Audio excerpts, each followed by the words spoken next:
even have to go anywhere because this is the Talk Beat Jones, and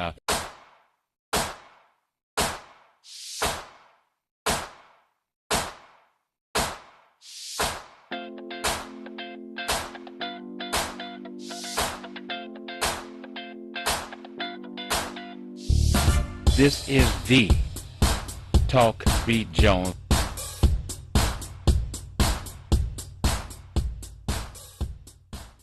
All right, we're ready to get this going this morning. I've got Mr. HT, and yes, he popped me upside my head, told me, Billy, you walked in the door. I told him, Mr. HT, them potholes, they gave me a flat tire. So I had to quickly uh, make that call to AAA to try to get someone there to change my tire for me. So thank you, AAA, and thank you, Mr. HT, for making sure that you made sure I got on time right here. But this is the Talk Beat Jones, and again, I am Billy Jones, and I want to thank you, family, for tuning in on this wonderful, beautiful, yeah, it's beautiful. This is Detroit, not the metro, but this is actually Detroit. Well, we do it like nobody else, and I'm really happy to be here this morning. I hope that you are happy with the beautiful weather because remember, in Detroit, Michigan, we enjoy all the different weather changes, the snow, the wind, the sun, the beautiful days, and all of that. We enjoy that. That's what we do here in Detroit. This is Still Black History Month, and there is some history going on, and I'm going to bring on, I see that you can call me.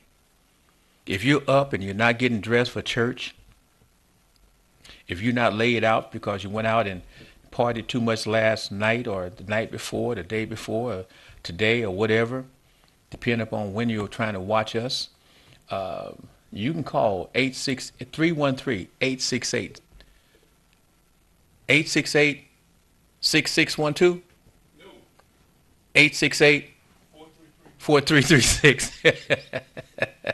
I was just testing you, Mr. HT. And Mr. HT, you looking mighty dapper today, bro. Don't even try. Don't even try it. 8684336 is the number you can call. And if they call the number, Mr. HT, the other numbers will roll over, correct? Correct. Okay, so you can call that number, and if it's busy, it will roll over to the other numbers that you see on the screen. But again, and yes, I'm going to talk about this Parkland shooting and the fact that people are talking about, well, if we'd had the teachers with guns, it may have been different. If we'd had a security guard there, it may have been different. Well, folk, my question is, why are we not talking about the fact that there was not just the one guard, and he was not a guard, he was a sheriff officer, fully armed. And when I say fully armed, folks, don't you understand that if you ever watch the police cars, they have a shotgun inside of their vehicle. So they're not just with the sidearm that was at the school. And folk, do you realize that there was another 3 officers, given a total of 4 officers at that school while these students was being slaughtered?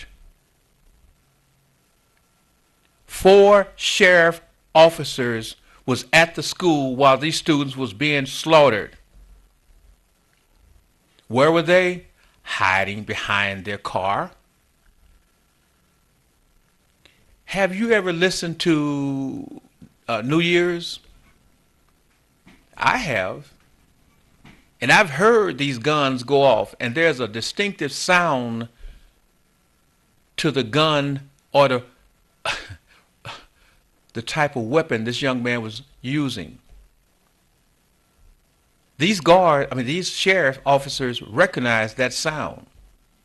And when we talk about they're sworn to protect, etc., but guess what? They were looking at the fact that their vests was not going to protect them.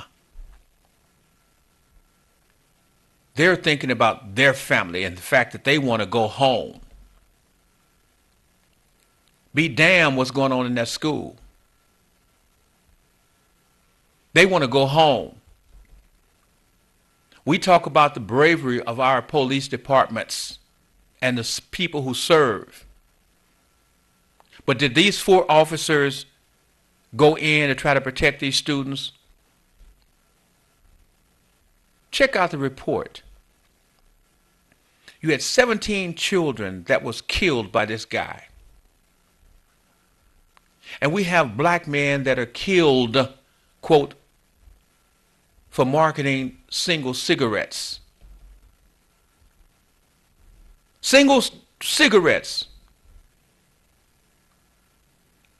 grabbed out of their cars, sitting in their cars, killed.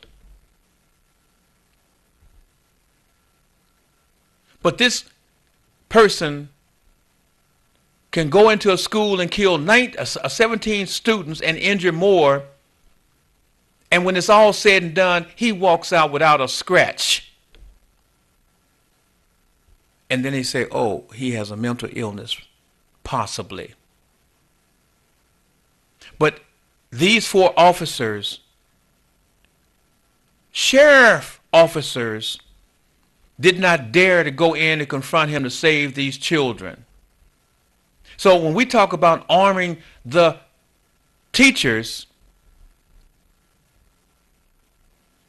do you think that they're going to be equipped to handle someone coming to the school and handle that when you got people who are paid and trained and they refuse to engage this situation in the school ground to help save these children? Everybody's getting past what the real deal is. There was people that was supposed to protect those students that was there, people that the taxpayers was paying and they had the job with the benefits, and they refused to leave behind their cars to go in to engage this assailant because they were scared. I say that to say this. Caller, if you hold on, I'll get to you in just a moment, please. I say that to say this. When it comes time to combat, how are you going to gauge the person that is wearing the badge that's actually going to be willing to step up and engage in a life and death situation? Huh? Now, I don't know about you, but I've had situations during my youthful time that I had a situation that I had confrontations with teachers in a classroom. Why? Because I saw what they did with other students, and it was not going to do it to me. So when you talk about giving teachers guns, what do you know about their aptitude? Look at some of the videos, look at some of the YouTubes and see how the response between teacher and student confrontations. And when a student is getting the best of a teacher, do you think if that teacher has a gun that they're going to let that student keep whooping their butt? Be it male or be it female. But the question again goes back to, what about the sheriffs that was at that school that did not come to the aid of those students? We're not talking about Donald Trump. We're talking about the reality of what happened at that school. And all of these good-hearted folks talking about, well, if they'd had these folks with guns, etc., well, you had sheriff deputies that had the guns and had the big guns in the cars. But the sound that they heard coming out of that school said, not me. They can fire me. I've got benefits. I'll take my retirement money.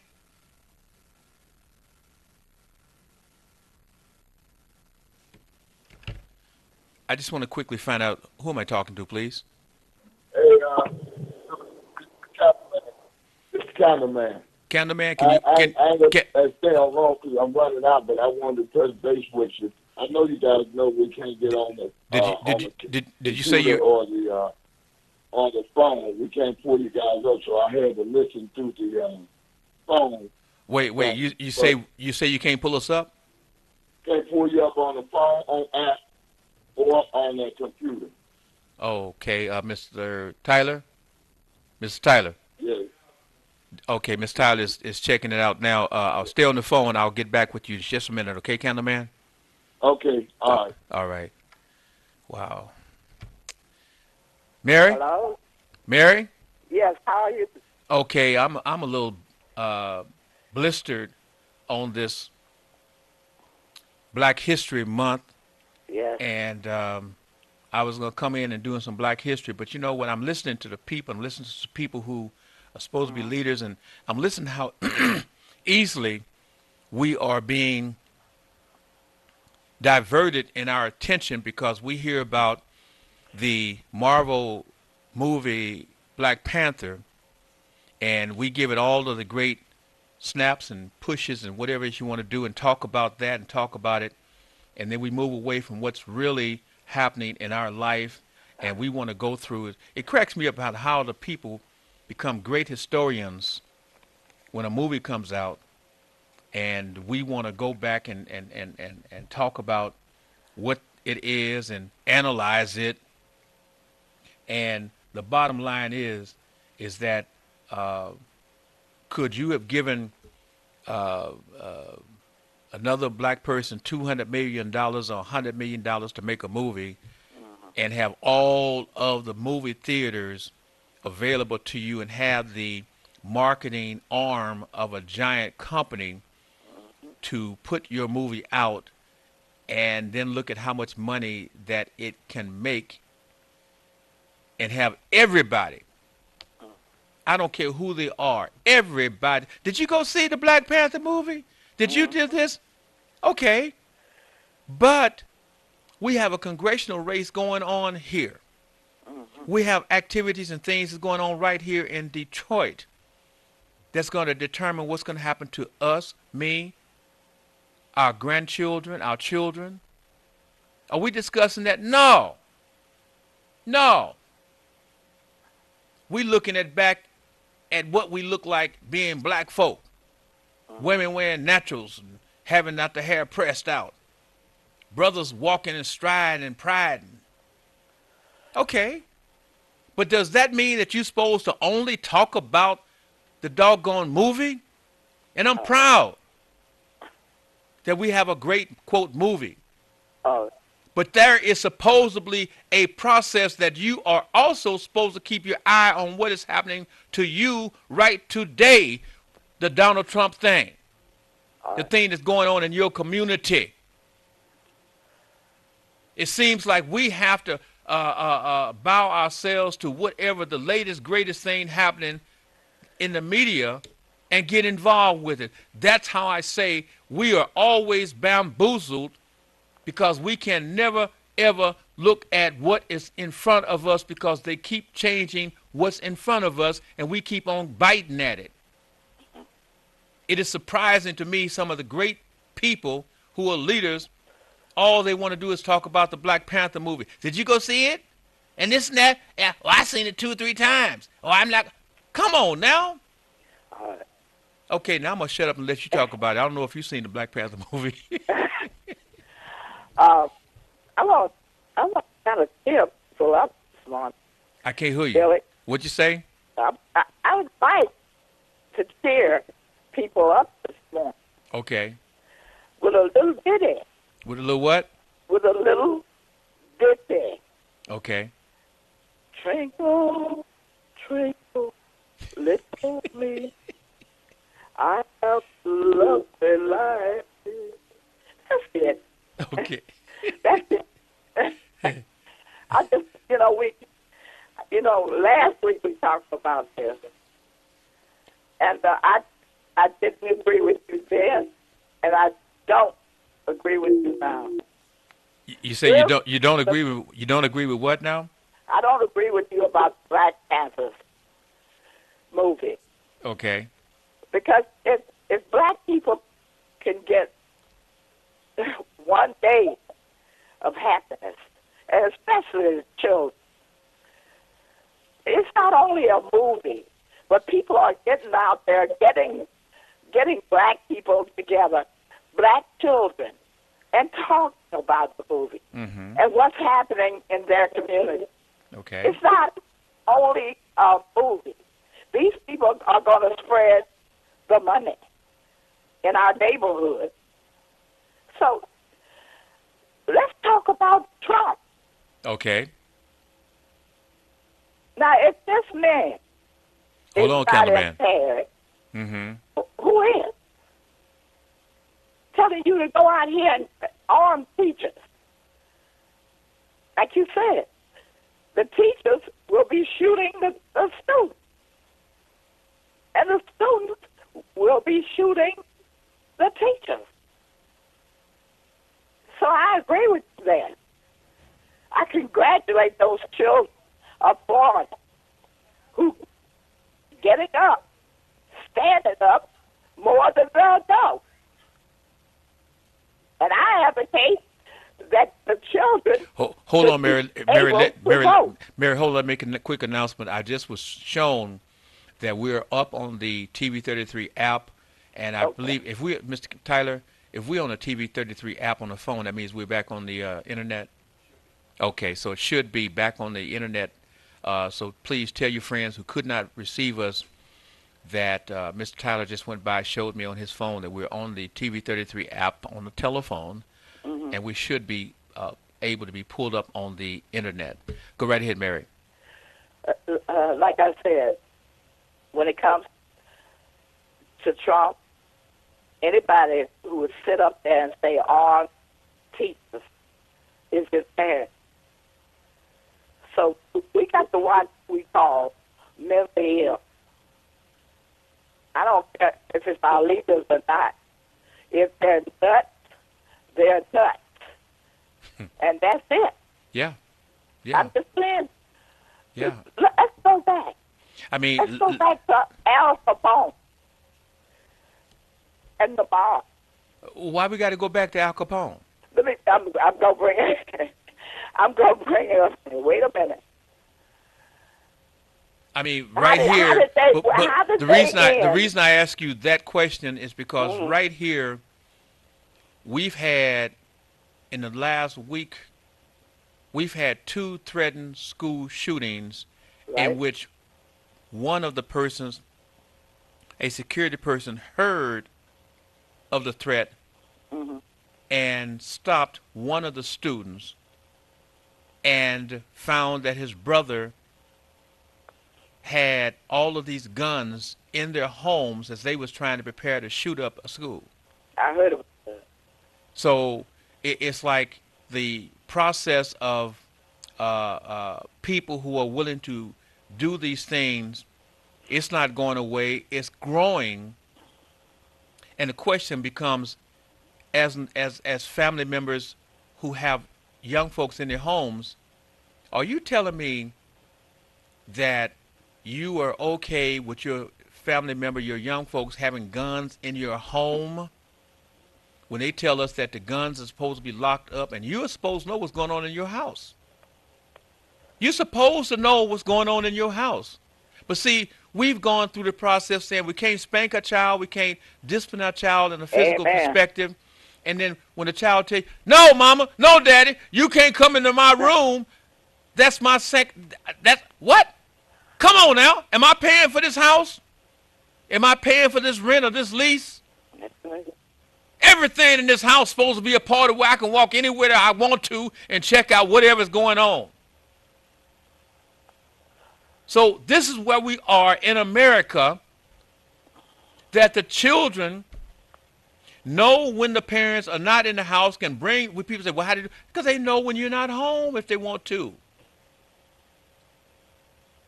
And when they talk about take the guns away and not have them be able to be sold, etc., guess what? Those kids, young folk, they know, as some of the mid-age folks know, there's always somebody that you can get a gun without going and get it licensed because you got it and you can use it when you choose to use it or use it to use them. Hold on, Mary. Candle Man. Hey, all right, Billy. I have to tell Mary I say hi. She can hear me, but I have to agree with her, disagree a little bit with her. Okay. Because bringing the young folks together on a movie that's not benefiting us, really, is benefiting their pockets. And just because they stick a black cast in there, that black cast getting out and telling these young folks that they need to come together and vote for their rights, for their livelihood, that's what needs to be done. Ain't nothing wrong with going to see a movie, but I haven't went to see it. I'm not going to just run out there and see it because that's not important to me. What's important is what's going on in Detroit. Yes. These folks out here are still shooting, carjacking. We just heard the other day the lady went to get some coffee. That's what's important. And she was a mother of 6 children. Yes, and it's not bringing up nothing together when they still doing that. The movie is not bringing it. It's okay to go to the show. I haven't been to the show, me and the wife.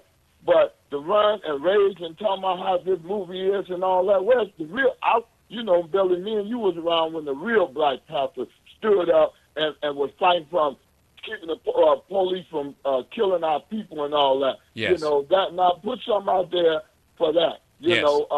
And then on the other hand, all of a sudden when all these them police that took the oath and then go in that school, they shouldn't get a pension. Because the ones that dead ain't getting no pension. That's right. They That's didn't right. go in there and protect them people. And Candleman, tell me something. With all of these folks that's talking about the Black Panther movie, which is blessings to them, but in this series of situations, because they keep saying, well, we haven't had no shootings like that in Detroit. Oh, so we are waiting for there to be a shooting like that in Detroit, and then we can say, oh, it happened here. So when we're talking about how we can prevent this, and when we're talking about having some guards, etc., that's going to help stop this from happening, and when we should be discussing the fact that you had 4 sheriff officers out there listening to these people being slaughtered and did nothing about it.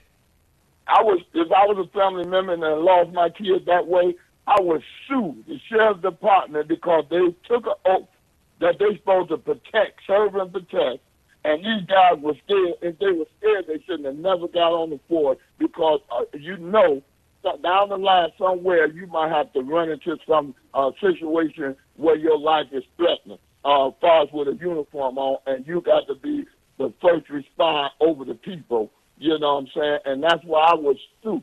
It's sad that we talk about Black Panther, but we won't talk. And look how voting turned out.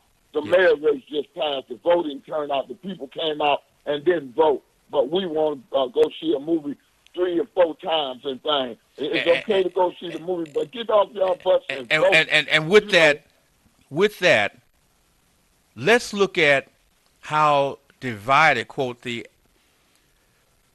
race for the mayor perspective was placed in Detroit.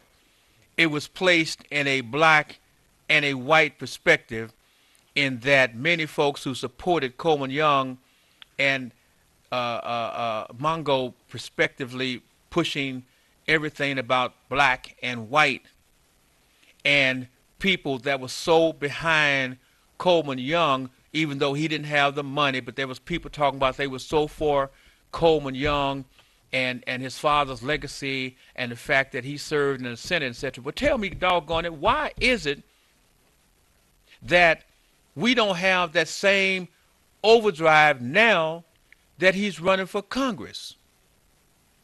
Yeah, well,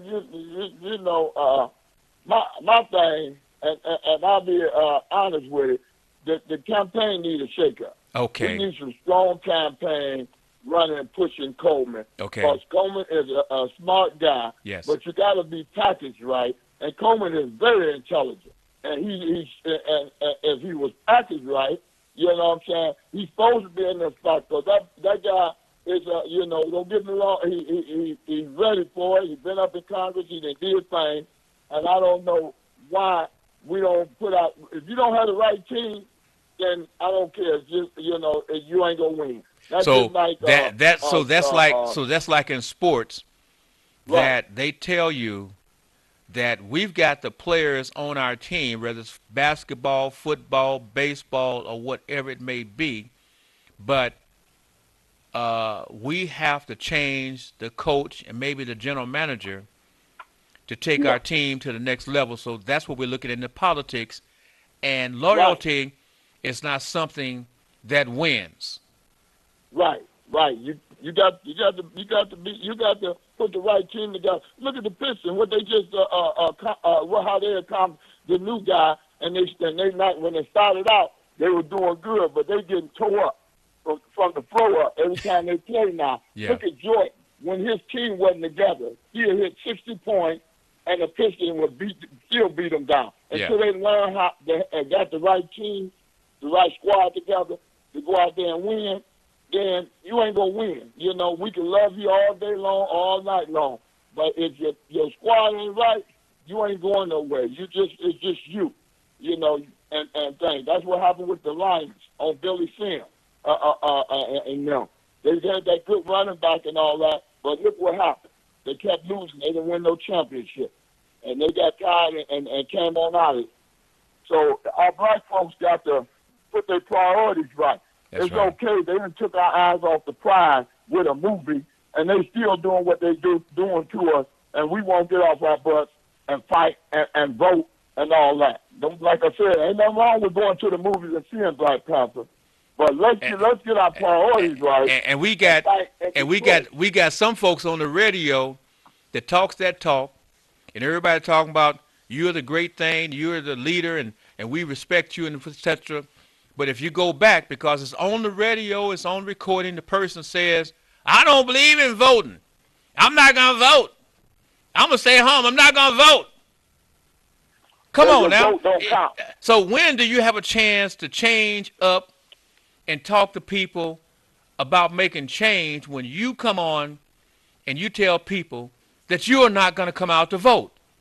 Now, I'm saying things that the person said on the airways themselves, and then we still have people giving them a pass.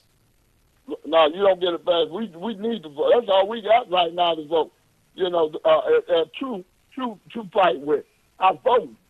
You know what I'm saying? And let's make it. If they come out, the vote ain't gonna count and all that. Let's make it count. Let's get out there and make it count. Just like we out there, you know what I'm saying, speaking on this movie and come together. We got to know when to fight and how to fight.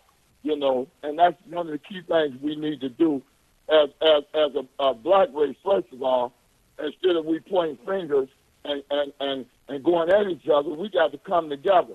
Because love is the only thing that will bring us together. Yes. All that, like I said, you can agree and disagree, and we can still get along. We done had disagreements. I had it with my brother, Minister Malik. I done had it. But we got to come together and show love still towards one another. Well, Cameraman, here's one thing that I want to put out here with you and for the people to understand, that as we're moving, we don't have to look to other folks to be the leaders and be the town hall people, etc. We can do our own particular. So I'm going to ask you, if we got to start from the top. The top starts with the governor's race. And so if we have people that we need to bring to the folk, and I don't need to have somebody from a TV or radio or newspapers to come in and interview them. I'd ask you to come sit at this table with me, and let's bring in a person or persons that's running for the governor's race, and let us do it on the Talk Beat Jones. I don't have to ask nobody else. Right. So I want you to think about that and see what you think about coming in and bringing and us making arrangements for the people who's running for governor to be interviewed right here to the world, and have you and I be the moderators. What do you think about that? I accept that from you, Billy. Anytime and every time I will come in and sit with you you know, I accept that, and I appreciate you inviting me to sit in with you, you know, Oh, and thanks, because that makes me feel, you know, special, and I feel the love that you have towards me to invite me, because I always tell people you have to be a special person for a person and feel the love for them to coming to you, invite you Mary. into their home or into their space, you know, because you don't invite anybody and everybody in. Well, So I let accept. me do let me do a full disclosure. Okay. Folks may not know that the Talk Beat Jones show, we at one point had 6-4 and Deetta Wilcoxon as co-hosts on the Talk Beat Jones show. Do we get any support?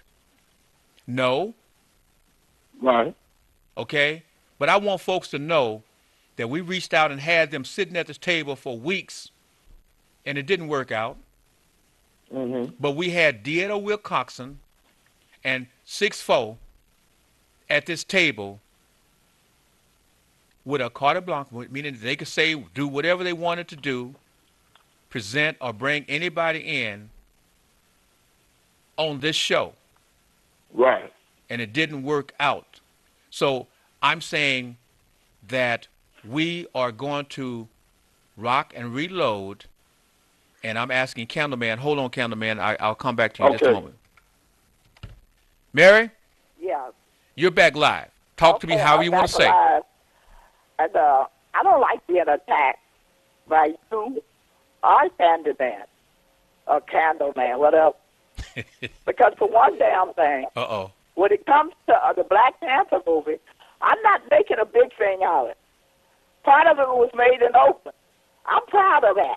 I tried to explain when it came to the movie, the people are going to the black neighborhood, listening to black people. I don't know what you people are going to do, because they got to make 4 more of them. I guess you're going to jump off the bridge because of this movie. They've got to sign up for 4 more sequels? That's right. Wow. And I was trying to give a train of thought when I said Al Capone and Prohibition. Okay, do that. They have to go after the people who are selling these guns out of their trucks, their cars, or wherever they sell it. Okay. That's what I'm talking about. I apologize because I broke your chain of thought about the Al Capone. So if you want to go ahead and I explore mean, that. that's very important. Okay. How to stop it? Can the government get in on this and tell them how many guns they can sell? That's an idea. I'm thinking about solutions, Okay. not a movie. And you know, the one thing about Soul Beat Television as hosts, we went through the perspective of saying, we're not just front door, we're not just asking about the problem. We asked, as you just mentioned, we talked about getting us the solution. Is that right? There you go. Okay.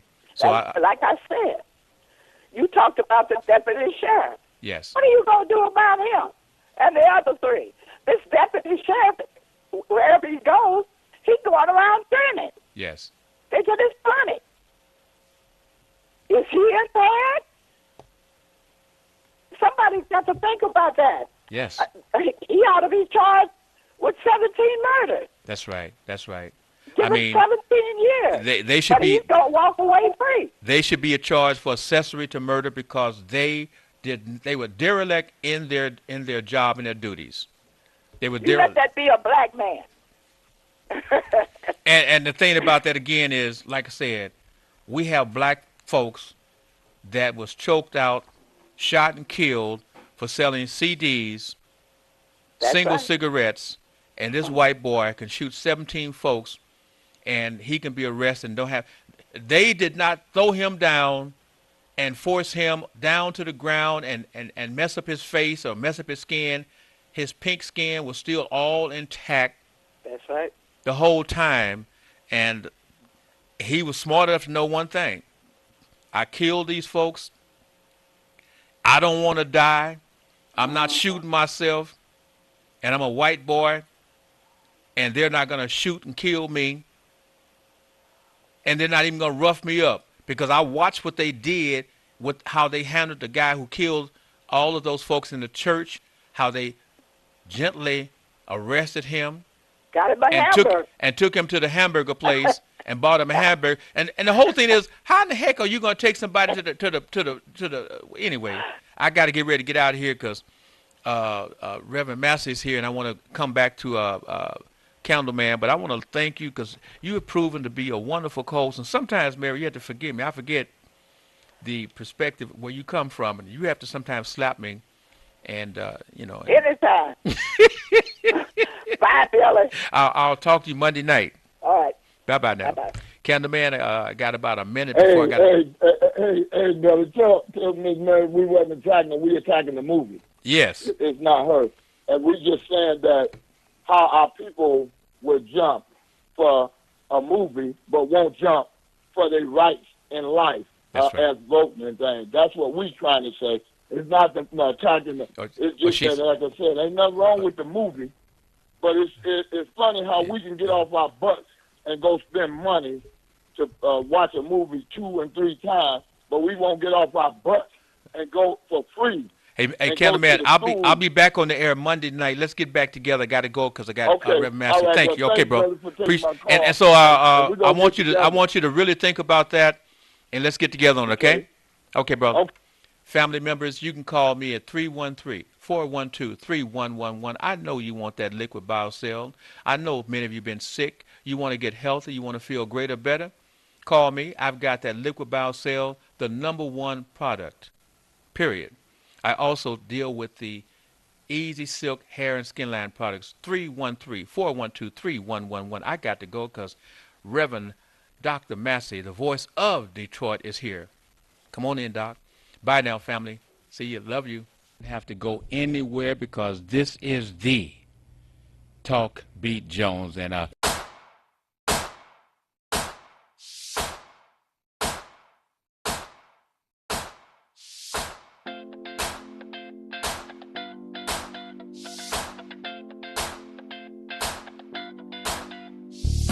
this is the Talk Beat Jones.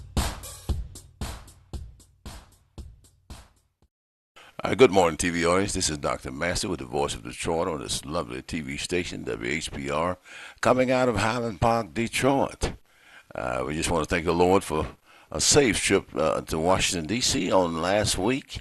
And I went on down to North Carolina, visited my brother for 2 or 3 days. He's down in a town called U-Haul, which is right there at Winston-Salem, North Carolina. And we're just so grateful to have a chance to spend some days. He wanted to get me out there fishing. I took my golf club. He wanted to get me out there golfing. But I was in the middle of reading the Word of God, and when I get to doing that, don't nothing else matter. So I thank God for that. I want to give a shout-out this morning to my wife, Yolanda Monique Massey. I tell you, she's a hard-working woman. And I thank God for her, because she's been a blessing to me now. We've been married now since 2007, 2010 rather.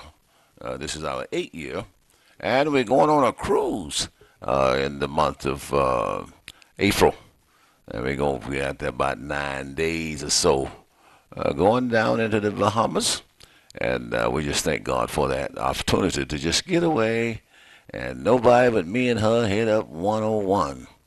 And so she won't have nowhere to run. We won't have nowhere to hide. We just have to face up to each other and enjoy each other's company. We're going to be taking them maybe a 9 or 10-day excursion. And we just thank the Lord for that. All right, I want to give out a shout out also to Jeter's Funeral Home. They are located down on West Chicago at the corner of Oakman Boulevard at West Chicago. That telephone number over there is 834-6100. 834-6100. 313 area code. 313-834 rather. 6100. All right. My telephone number is area code 313-332-8592. All right. I've been working on a project. I've got it written out, and I thank God for that. It's called the Urban Solution. And one of the main things we're going to do with the Urban Solution is show people how to get in the house. I don't care how poor you are. I can show you how you can get into a house. You know, my first thought when I thought about houses was that I would just go ahead and get myself about 10 or 20 houses, but the Lord had to check me. You know, I have a house. I have two houses. I'm buying a third house. So why would I want to just consume upon my own lust some more houses?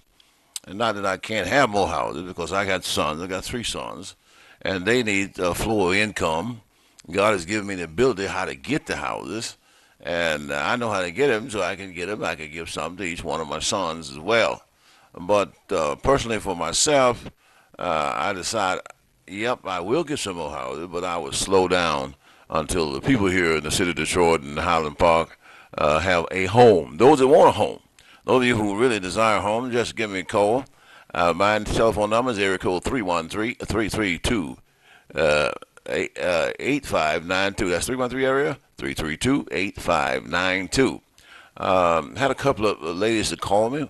One of them got a mindset. It would just dovetail into the vision for the houses. You know, anybody can get 9 houses down from the city, because they got an ordinance now that you can get 9 houses, but you got to show some money to fix the houses up. So if you ain't got no money, then you can't even get on first base. So I want to help you get on first base, because what we can do it together. We can do it collectively. All right, I'll take one house for my wife, and so she can have an increase in her income. She's been teaching in the school system for about 18 years, and I want to be able for her to say, well, honey, I want to stop working in the school system. I just want to just do nothing for a while. I want to be able to allow her to do that. You can't do it without some funds. I realize that. So this first house that we'll get will be hers, but what we can do, collectively, we can go after 9 houses together. So I have a sister named Sister Kim who desire a home, and then another lady called me. I have to call her back. I did get the message. I did listen to my voicemail, but I did store you back in the phone. I'll call you on this week, and hopefully we can get together and just walk you through it. Well, if we get it collectively, I'm blessed to have a 501c3 called the Detroit Citizenry Club.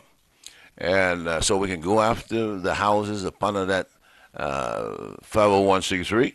In other words, that'll hold the tax collector off until we get the houses straightened out, ready to sell or ready to rent out, or if you don't have a home, for you to ready to live at home. All right, now, one thing that I will not do, I will not pay the $500 for you. That's how much the house costs, $500. If you don't have $500, I'll show you how you can raise $500. We can do a fundraiser, and then you can have your $500. Because I still have lots and lots of peanuts, but I don't only have peanuts. I have apples, onions, grapes, and bananas. And now I have bell peppers, onion, and celery. It's chopped up. And then I have greens. I have turnip, mustard, and collard green. Well, I don't mind sharing the profit with you off of all of these products. So we can get you to the $500 right quick if you're willing to work. You got to have a mind to work, or else it can't happen. Another lady called me. She wanted her son to work with the clean-out crew. You know, when you get a house, you got to clean it out. And while the men are working inside the house, whether it be the electrician or whether it be the plumber, whether it be the plaster and paint man, you know, they make a mess. So somebody have to clean that up. So, sister, I'm going to allow your son to work with us. Matter of fact, we can make him the head of it. And but then we have to get him up with some more crew members, and maybe he can get some friends who would love to be a crew member to help clean the houses out and to clean up the houses. Then what we'll do is this. We will do fundraisers for the houses. So you don't have to worry about no money. We'll do fundraisers for the houses. Like I say, I'm slowing down. I could tell my wife, let's put a lien on our own house and take $75,000 out of it, and then go ahead and do 9 houses myself. But I can't do that with a good conscience. knowing that you need a house, you want a house. You've been thinking about how can you get a house. You've been praying about it. Now I'm telling you how you can get it. You know, I can recall back in 1981 is when I was married to Mary Jane Massey. And at the time, we did not have a house. We was renting. So, you know, I'm a preacher and I'm an avid Bible reader. So I ran across a scripture. The apostles was asking Jesus, uh, they said to him, we forsake all. What is in it for us? Now, this is one of the things you have to do. If you want God to give you houses with an S, lands with an S, you have to totally commit yourself to him. But right now, I'm going to let you ride on my back because I've committed myself totally to the Lord. And in doing so, it opened up an avenue for me to get houses and to get lands. Because this is what Jesus said. He says, there's not one who's gone against mother, father, sister, and brother for my sake and the gospel, who have not received in this lifetime 100-fold blessing. Then he went on to say, houses with an S, lands with an S. I'll give you brothers and sisters and mothers with persecution. Now, I was already getting the latter, but I didn't have a house. We was renting. I was paying rent for a house. So when I got to that particular scripture, I just paused there for a minute or two and began to talk to God. I said, now, Lord, now I'm going to have a hard time preaching this.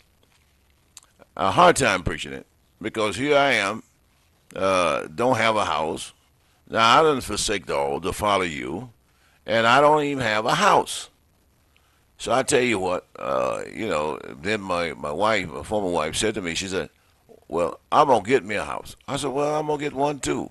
Well, I'd be to getting one because I was standing on the rock. Somebody said, I need to stand on the rock where Moses stood. I just stood on the rock. I stood on the word of God. I saw where God wanted me to have some houses if I commit myself totally to him. Houses and lands and etc. So I began to pursue after a house.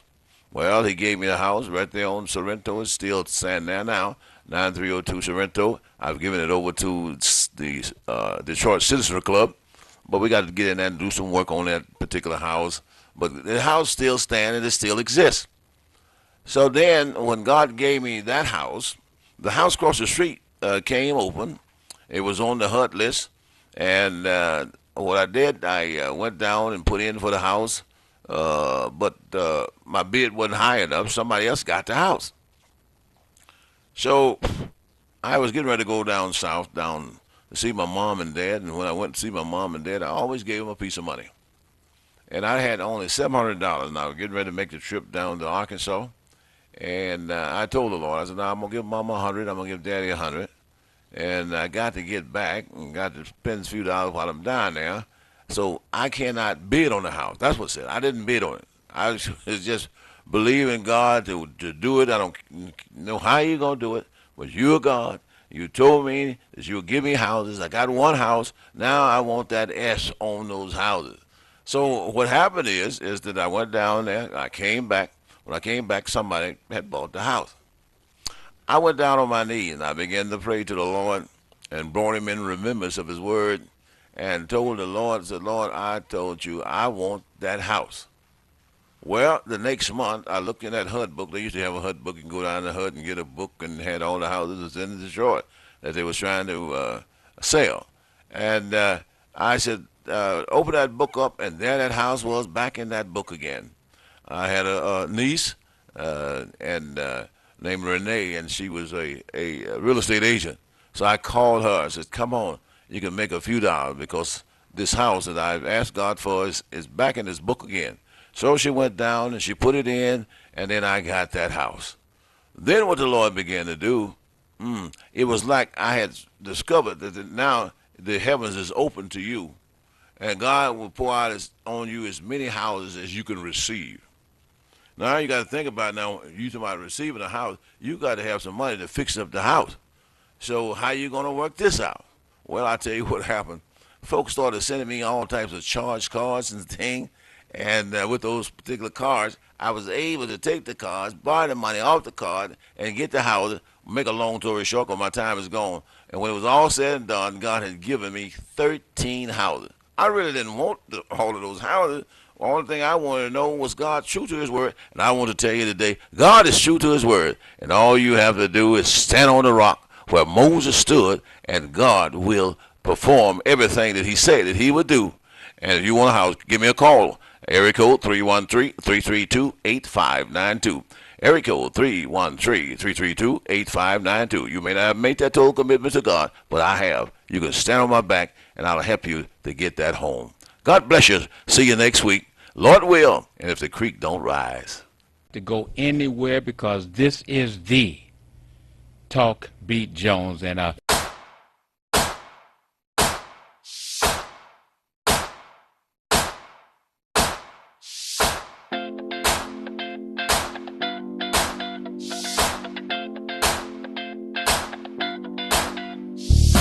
this is the Talk Beat Jones.